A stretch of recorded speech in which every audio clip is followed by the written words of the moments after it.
واقعا مشکل مردم ما الان شکل موی بچه های ماست. بچه ها دوست دارن موشون هر جوری بذارن، به من تو چه ربطی داره؟ من تو به این مسئله اساسی کشور برسیم.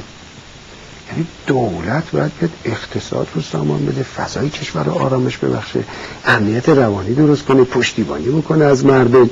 مردم سلاق گوناگون دارن، ما سنت های مختلف، اقوام مختلف، تیپ های مختلف، دولت خدمتگزار هم هست. چرا مردم رو کوچیک میکنیم؟ یعنی واقعا مردم رو اینقدر کوچیک میکنیم که الان مشکل مهم جوانهای ما اینه که مدل موشون رو چجوری بذارن و دولت هم نمیذاره. یعنی شأن دولت اینه، شأن مردم اینه.